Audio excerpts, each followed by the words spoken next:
Koome knows so much about all the abductions, illegal arrests, holding people in communicados, and even the killings and massacring of Kenyans. Koome was leaving office to hide evidence. Now then we have acting Inspector General. Why is he acting for so long? What is stopping the government from appointing a substantive Inspector General?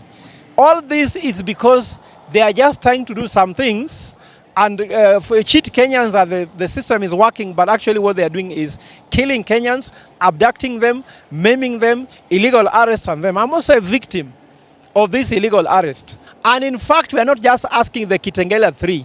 There are many other people who have been abducted that we don't know where they are. So it is urgent for Inspector General to come and explain to us where these people are. We cannot be saying, oh, you are attending a meeting in Mombasa. That meeting is a meeting of the people who are living and available and their families know where they are. What about the emergency of a family that do not know? If this was the family of Inspector General himself, how could it be treated? Mr. President, you are the commander-in-chief of all armed forces, including the police, the security guards, and the rest. Are you aware of what is happening to these people? You have said on television that you do not know people who are missing. How come the Inspector General cannot come to explain, yet you don't know who are missing? I'm Professor Fred Ogola.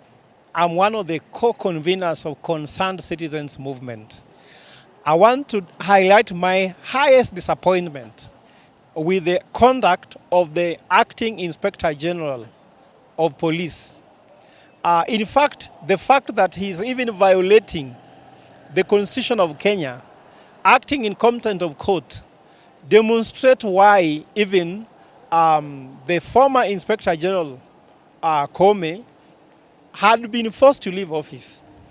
I had said earlier that Koome was asked to leave office to hide evidence of abduction and the killings in Kware, because Koome knows so much about all the abductions, illegal arrests, holding people in communicados, and even the killings and massacring of Kenyans, maiming everything. So I think that Koome was leaving office to hide evidence. There was serious and mass transfer of policemen in the areas which were affected, like Kware Police Station. Officers were transferred, OCS and the rest. Now then we have acting Inspector General. Why is he acting for so long? What is stopping the government from appointing a substantive Inspector General? All this is because they are just trying to do some things and cheat Kenyans that the system is working, but actually what they are doing is killing Kenyans, abducting them, maiming them, illegal arrests on them. I'm also a victim of this illegal arrest. So that is very unfair. So why is Acting Inspector General not coming to court? According to the law of Kenya, everybody has their rights. But your rights will be suspended, even freedom, which is a right, will be suspended if somebody's right is at stake.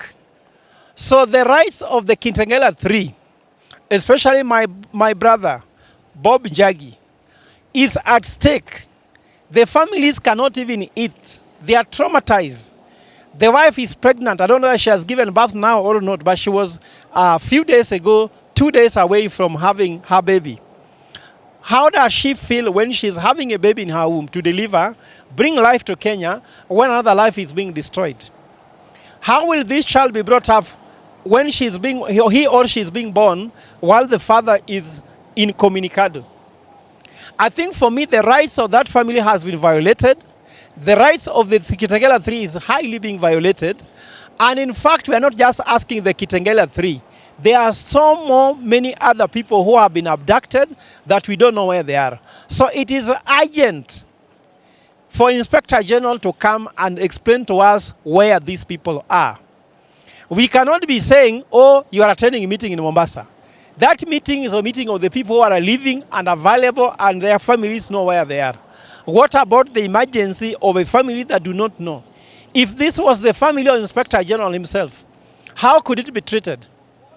Mr. President, you are the commander-in-chief of all armed forces, including the police, the security guards, and the rest. Are you aware of what is happening to these people? You have said on television that you do not know people who are missing. How come the Inspector General cannot come to explain, yet you don't know who are missing?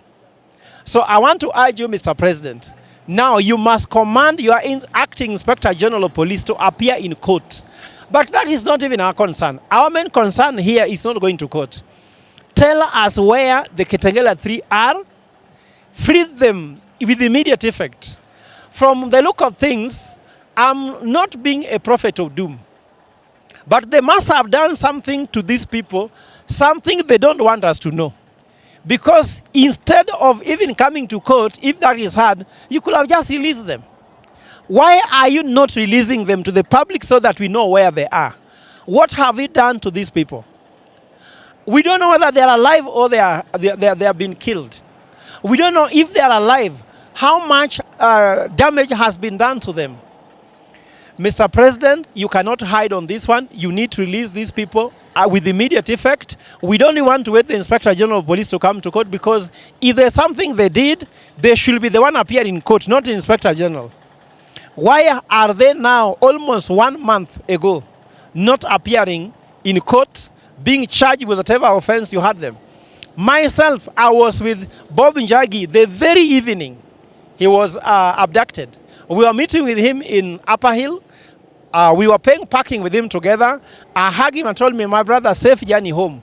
Not only to hear that he has arrived at home, but just being told he is not available in Comunicado. We call his phone, the phone is not available. The wife's family is speaking, but he cannot be traced. I think we have said enough, and enough is enough. Mr. President, you're the one who tell us enough is enough. Now the one telling you enough is enough. Release Bob Njagi. If not, we are going to call for a countrywide street protests to come and show solidarity with our brother and with the family and demand for his release. If the finance bill, you didn't learn anything from it, this is another lesson which you are going to come by. And I want to talk to all security operators.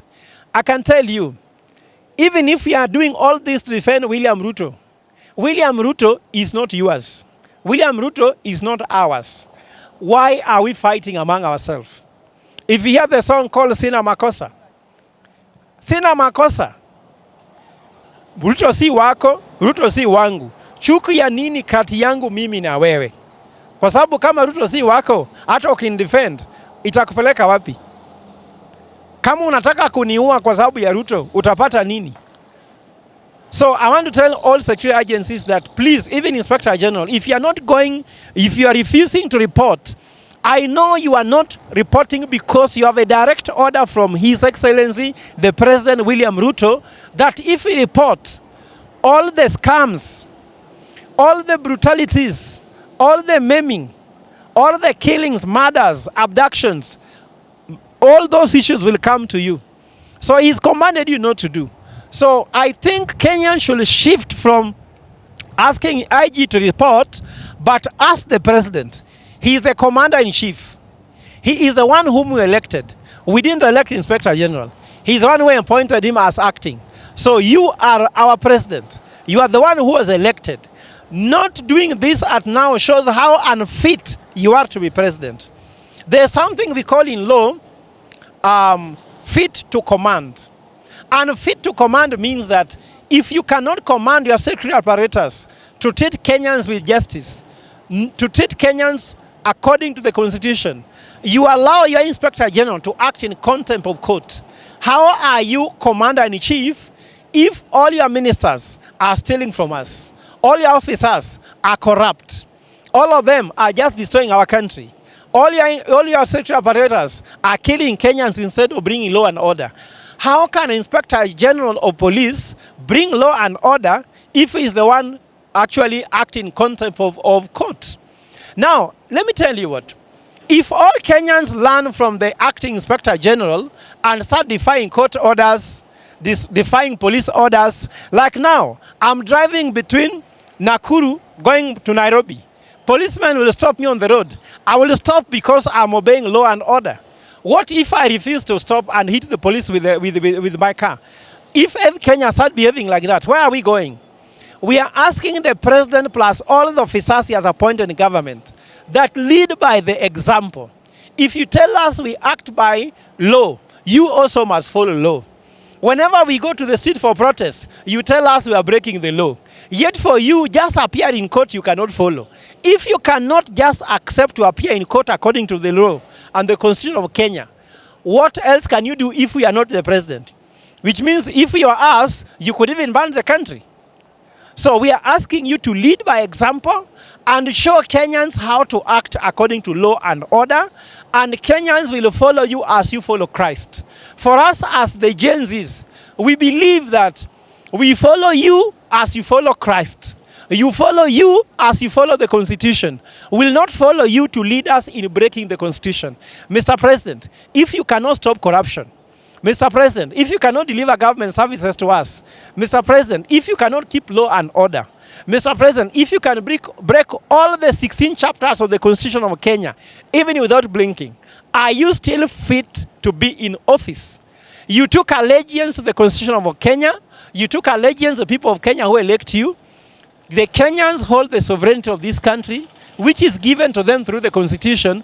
Can you please obey those things to show us you are fit to be president? But let me tell you what, now I'm going to urge all Kenyans. You have seen how William Ruto plus his administration are not obeying the Constitution of Kenya, the one that we promulgated. Silaha ni moja. Any Kenyan, go and register for ID and have it if you don't have one. Secondly, go get the voter's card so that any vote we are going to register from now is a vote against William Ruto. If you don't like voting, now register just for the sake of voting against William Ruto. I can predict there will be over 4 million Gen Z registered new voters. All those 4 million registered Gen Z new voters are going to be votes against William Ruto. If you don't go home, then God does not live in this world. Because I'm sure that even God does not approve of your leadership of this country. You said you are elected by God, but God maybe gave you to us so that we can learn how to elect a good leader.